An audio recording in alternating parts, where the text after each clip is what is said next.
So this is Nazi Germany's euthanasia program by the United States Holocaust Memorial Museum, published in 2016. It's off of Common Lit, and we are reading it after chapter 20 of The Giver. The term euthanasia, literally good death, usually refers to the inducement of a painless death for a chronically or terminally ill individual who would otherwise suffer. Now, if you notice that a lot of these words have numbers next to them, okay? And so don't ignore those. Like, for example, the word Nazi right here has a number 2 next to it. That's directing you to the footnotes at the bottom of the paper, where in case if you don't understand what those words are, it gives you a definition so you have a deeper level of understanding and you're not missing anything just because you don't know what a word means, okay?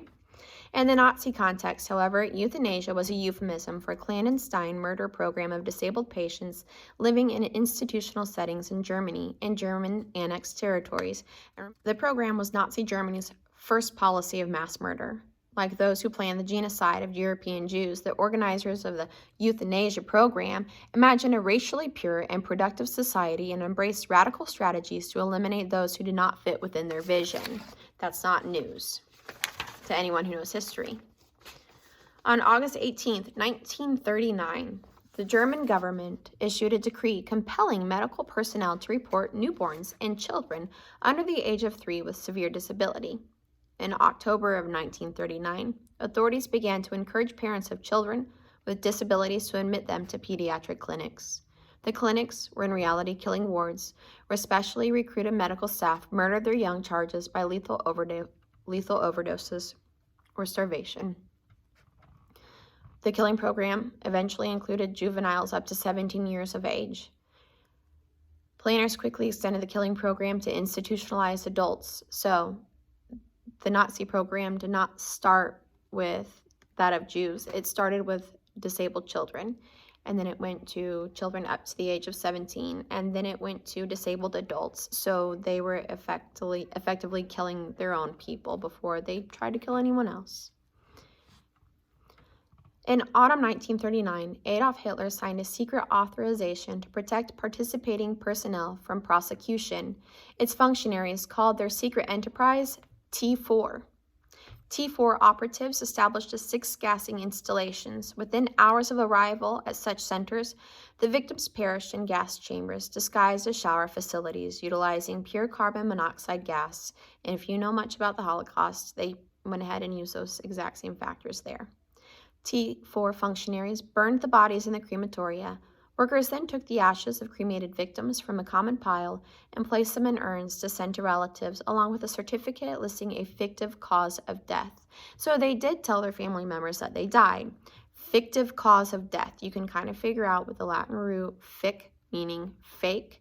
So they sent them just random ashes and then signed this paperwork like, oh, well, this is how they died. Not saying that they euthanized them.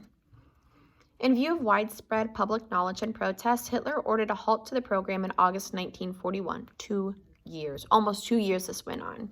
Nevertheless, in August 1942, German healthcare workers resumed the murders. The renewed effort relied closely upon local authorities and employed lethal injection and starvation as more covert means of killing.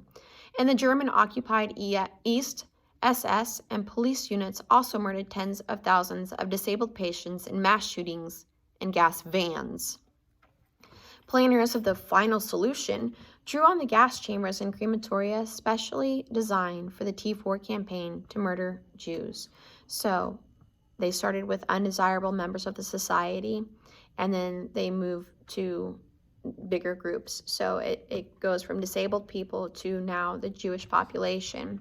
And they drew on the Holocaust from what they were already doing in these mental hospitals to these people. T4 personnel had shown themselves to be reliable, and the first mass murder program later figured prominently among the German staff stationed at these killing centers. Where they were at was Belzec, Sobibor, and Treblinka. The murder program continued until the last days of the war, expanding to include geriatric patients. If you don't know what geriatric means, it means the elderly, bombing victims, and foreign forced laborers.